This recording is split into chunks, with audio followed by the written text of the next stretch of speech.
Okay, let's start with product basics. In product basics, we will cover what products are, what they do, who the product manager is, how product manager manages the products, and what distinguishes good product manager from the bad product manager. Let's start with the definition of a product.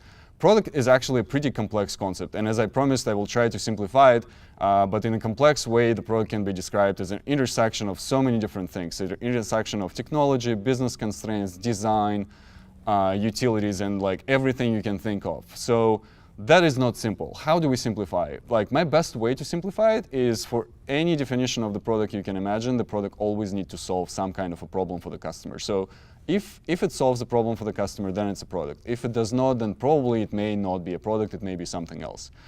The key person behind the product and the key person behind making product successful is a product manager. So who is the product manager, and what is product manager role in the company? So what is product manager responsible for? Simplest way of thinking of product manager is a CEO of a product. Just like a CEO of a company drives company success, the product manager is the ultimately responsible person for any success of the product, even when there is lots of factors which are not in his direct control or in her direct control. Product manager is the person who needs to be really strong in a broad set of skills. Like, the product manager needs to be super sharp, needs to be able to manage product and process in a quantitative fashion, but also needs to be able to go and talk to different functions in the organization. For example, it could be accounting, customer support, or sales. Each of those relationships are critically important for product manager to develop and to maintain. Now, let's try to talk about what is good product manager, what is bad product manager, and what is in general success for the product manager. This topic is pretty mysterious and complex, and I honestly have one good recommendation for you. You should just go read the article by Ben Horowitz on good product manager versus bad product manager, and I guess it's going to explain the difference way better than I can do. But let me instead focus on the key aspects and key features or key traits of what Ben Horowitz calls a good product manager.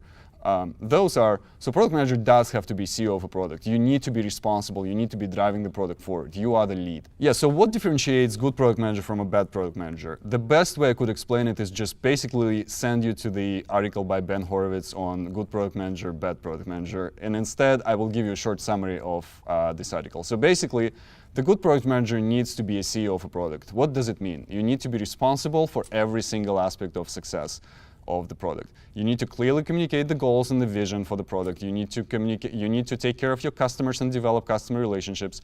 And you need to be able to clearly communicate to everyone in your company about every single aspect related to your product.